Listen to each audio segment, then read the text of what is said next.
কি কি করছেন? কি ছাড়েন প্লিজ। কেন করে দিচ্ছি? আপনাকে আমি এসব করতে বলেছি? প্লিজ আমাকে ছাড়ো। তুমি তো পারছিলে না, তাই আমি তোমাকে হেল্প করছি। তাই বলে আপনি এমন করবেন? আপনি জানেন না আপনি আমার কাছে আসলে আর এসব করলে কেমন কেমন লাগে। যা বাবা, তুমি পারবে না, তোমাকে হেল্প করলেই দোষ, আবার না করলেও দোষ। কি একটা বিপদে ফেলে বলো তো। তারপরও আপনাকে কি বলেছি নাকি এসব পড়তে? আপনি জানেন না আপনি আমার কাছে এসে আমাকে এভাবে স্পর্শ করতে শুরু করলে আমার ভেতর কেমন কেমন যেন সৃষ্টি হয়। আমার নিজেকে পাগল বলে মনে হয়। আমি আবার কখন তোমাকে টাচ করলাম? তুমি বললে তাই আমি তোমাকে হেল্প করছি, আবার বলতেছো টাচ করছি। কখন করলেন তাই না? যতবার আমাকে শাড়ি পরানোর নামে আমার কাছে আসছেন, এই শাড়িটা ঠিক করে দেওয়ার চেষ্টা করছেন, ততবার আপনি আমার শরীরে দুষ্টু দুষ্টু চিন্তা ভাবনা নিয়ে টাচ করছেন। এগুলো কি টাচ করার নাই নাকি? তাই তাহলে তো সবটা বুঝতেই পারছো। আর তাছাড়া তুমি আমার বউ, তোমাকে আমি টাচ করতেই পারি, তাহলে এতে এত অবাক হওয়ার কী আছে, কিংবা লজ্জা পাওয়ার কী আছে? আর তুমি বলছো তোমার কাছে আসলে আমি এসব করতে শুরু করি। তুমি তো আমার স্ত্রী, তোমার সাথে আমি এসব করতেই পারি, তাহলে এটা অস্বাভাবিকের কী আছে বলো? কিন্তু আপনি আমার কাছে এসে এসব করলে আমার অনেকটা অস্বস্তি ফিল হয়। আপনি সেটা বুঝতে পারেন না। আপনি যতবার আমার কাছে এসে এগুলো করতে শুরু করে দেন, আমার মধ্যে কেমন একটা কারেন্ট বয়ে যায়। আপনি যতবার আমাকে এই সাহায্য করার নামে টাচ করেন, ততবার আমার মধ্যে যেন এক শিহরণ বয়ে যায়, যেটা আমি আপনাকে বলে বোঝাতে পারি না। তোমার কি মনে হয় সবার ক্ষেত্রে শিহরণটা কাজ করে? তাহলে সেটা ভুল ধারণা। তুমি আমাকে ভালোবাসো, ওই জন্য আমার স্পর্শগুলো পেতেই তোমার শরীরের মধ্যে অজানা অনুভূতির জেগে ওঠে।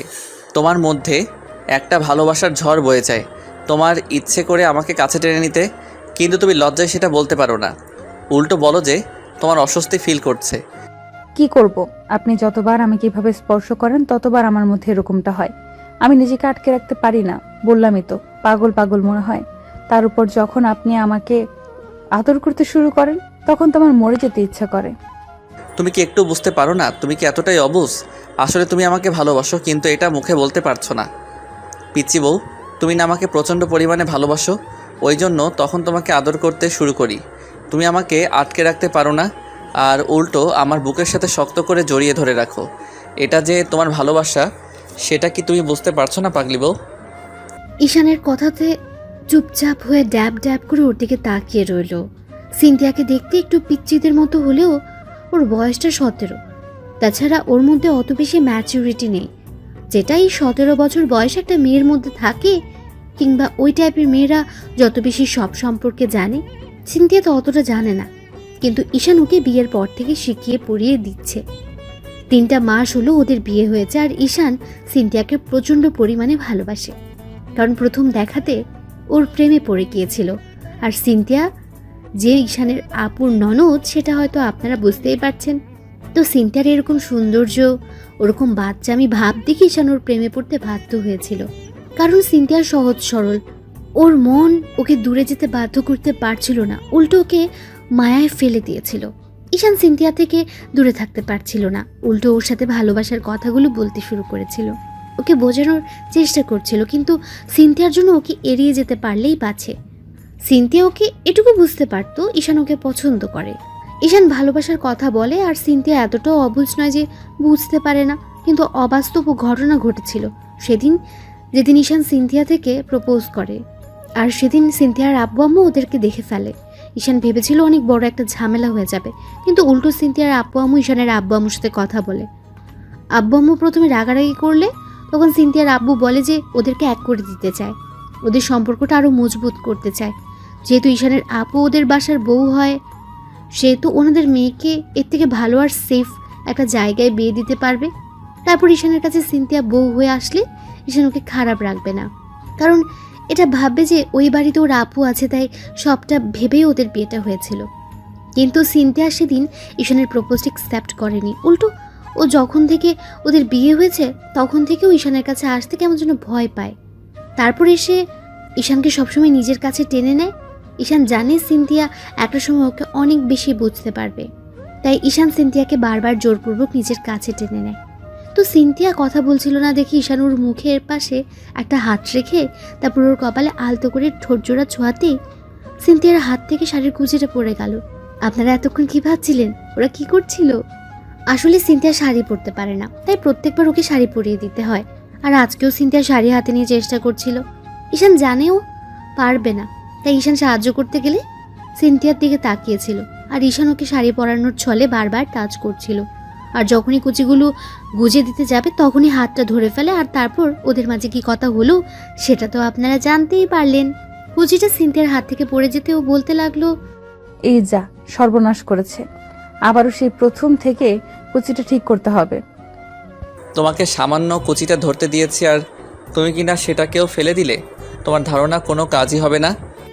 হবে কি করেন? আপনি সব সময় আমার কাছে আসলে দুষ্টুমি করতে শুরু করে দেন, আর এইসব উল্টাপাল্টা কাজ করলে কি করে হবে?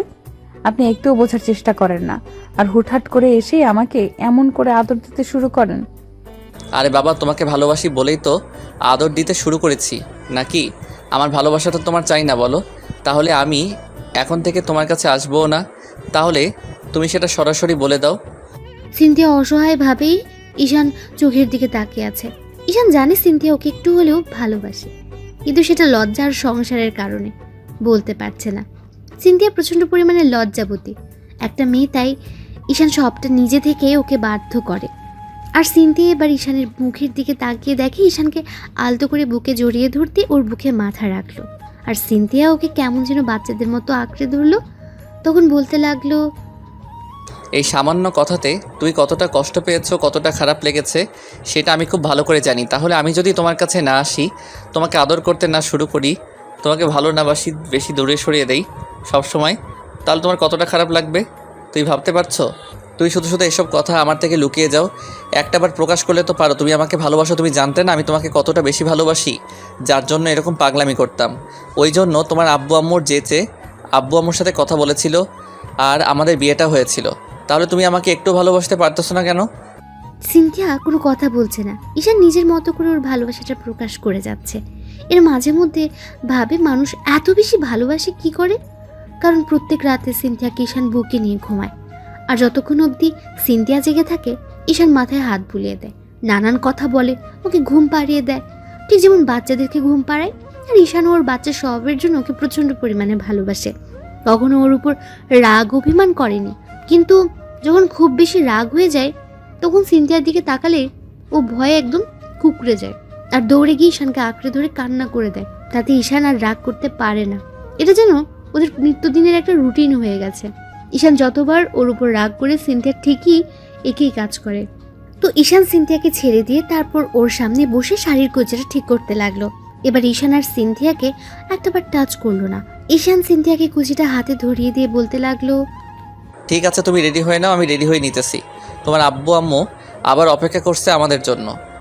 ঈশানের মুখটা কালো হয়ে আছে। ও কিছু বলার আগে ঈশান ওয়াশরুমে ঢুকে গেল আর সিনথিয়া ড্রেসিং টেবিলের সামনে বসে নিজেকে গোছাতে লাগলো। আধ ঘন্টা পর ঈশান বেরিয়ে আসলো। সিনথিয়া তখন ওকে একটা পাঞ্জাবি এগিয়ে দিতেই ঈশান সেটা হাসি মুখে পরে নিল। তো ওরা বাইরে এসে গাড়িতে উঠতেই সিনথিয়া গিয়ে ঈশানের পাশে বসলো। কিন্তু আজকে ঈশান ওকে একটাবারও নিজের কাছে টেনে নিয়ে ওর বুকের সাথে জড়িয়ে ধরে গাড়ি চালাচ্ছে না।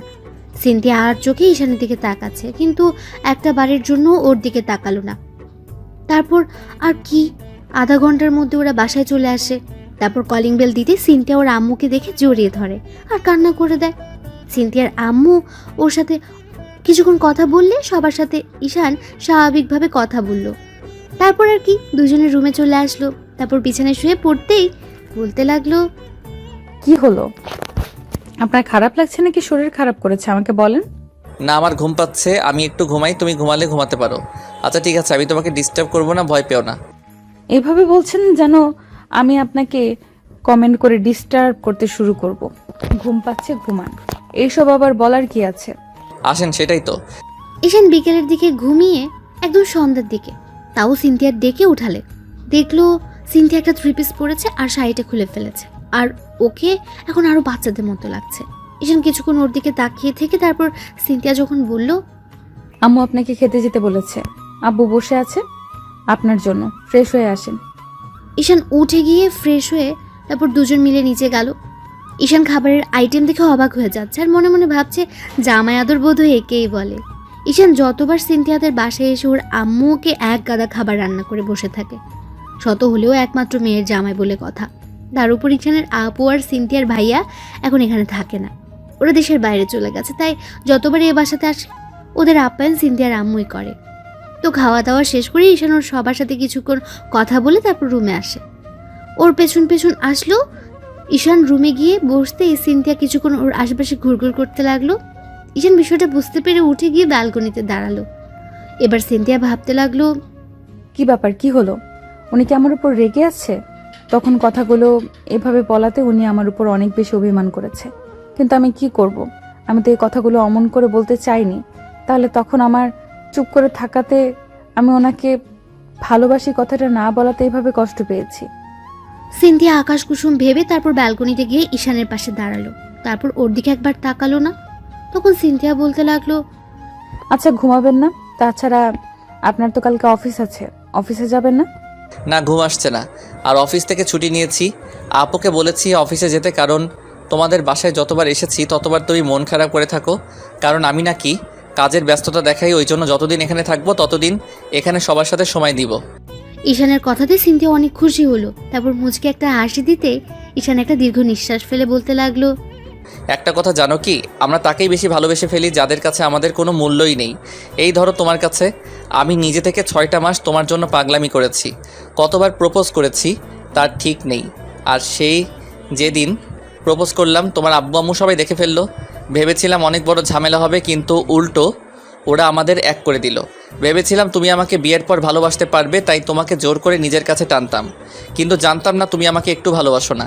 ঈশানের এমন কথাতে সিনথিয়ার খুব খারাপ লাগলো। ঈশান একটা দীর্ঘশ্বাস ফেলতেই সিনথিয়া ওকে জড়িয়ে ধরে কান্না করে দিল আর বলতে লাগলো, কে বলেছে আমি আপনাকে ভালোবাসি না? প্রচণ্ড পরিমাণে ভালোবাসি আপনাকে। আপনি বারবার এসব কথা বলে আমাকে কষ্ট দেন কেন? আমি লজ্জার কারণে আপনাকে বলতে পারি না, কিন্তু আজকে লজ্জা শরম সব দূরে রাখলাম, কারণ আপনি আমার স্বামী। আপনাকে এই কথাগুলো না বললে আপনি তখন থেকে কষ্ট পাচ্ছেন। আমি আপনার কষ্টটা দেখতে পারি না। আপনি যত খুশি আমাকে কষ্ট দেন, তারপরও নিজে কষ্ট পাবেন না প্লিজ। সিনথিয়ার কথাগুলো বলে নাক টানতে লাগলো। ঈশান আর দেরি না করে 2 হাতে ওকে শক্ত করে জড়িয়ে ধরে ওর মাথায় আর কপালে অনেকগুলো চুমু দিয়ে বলতে লাগলো, এই পাগলে এই সামান্য বিষয়ের জন্য কান্না করা লাগে? দেখি তাকাও আমার দিকে, এত কান্না করতে হয়? তুই জানো না তোমার সামান্য চোখের পানিটা আমি সহ্য করতে পারি না? আর তুমি এত বেশি কান্না করছিলে, প্লিজ কান্না করো না কলিজা। আমি আর কখনো তোমাকে এমন করে কষ্ট দিব না। দেখি তাকাও একটাবার আমার দিকে। সিনথিয়ার কান্না থামছে না। এজন্য ঈশান ওকে জোর করে ছাড়িয়ে নিয়ে তারপর ওর চোখের পানিগুলো মুছে দিল। তারপরও সিনথিয়া কান্না করেই যাচ্ছে। তখন ওর চোখের পাতায় 2টা কিস করতে সিনথিয়া শুধু ফুপিয়ে উঠতে লাগলো। সিনথিয়া চোখ জোড়া বন্ধ করে রাখাতে ওর চোখ দিয়ে পানি পড়ছিল না। জড়িয়ে ধরলো আর বলতে লাগলো, জানেন, আমি ভাবতাম ভালোবাসা বলতে কিছু নেই, আর সেটাই জেনে আসতাম, কারণ আমার বান্ধবীরা বলতো। কিন্তু আপনাকে যে এত বেশি ভালোবেসে ফেলবো সেটা আমি ভাবতে পারিনি। আর আপনাকে যে ওই সময় কথাগুলো না বলাতে আপনি এত বেশি কষ্ট পাবেন আমি জানতাম না। না হলে কখনো আমি এমনটা করতাম না। আচ্ছা বাবা, ঠিক আছে, আর কষ্ট পেতে হবে না। তুমি কষ্ট পেলে আমার কি কষ্ট লাগে না বলো? আমি তো তোমাকে রিয়েলাইজ করানোর জন্য এইভাবে কথাগুলো বলেছি। এখন কান্না থামাও। থামছে না তো, আপনি জানেন না আমি একবার কান্না করতে শুরু করলে থামাতে পারি না। তাহলে আপনি কেন কষ্ট দিলেন? তাহলে আপনি থামিয়ে দেন। ঈশান মুচকে একটা হাসি দিয়ে সিনথিয়াকে ছাড়িয়ে নিয়ে কোলে তুলে নিল। সিনথিয়া লজ্জা পেয়ে বুকে মুখ লুকালো। তখন সবাইকে উদ্দেশ্য করে বলল, আপনারা প্লিজ এখানে আর দাঁড়াবেন না, এখান থেকে চলে যান, না হলে আমার পিচ্চি বউটা লজ্জা পাবে। আমি এখন ওকে অনেক বেশি ভালোবাসবো, কারণ অনেকক্ষণ কান্না করেছে তো। আদর না করলে বউটা শান্ত হবে না।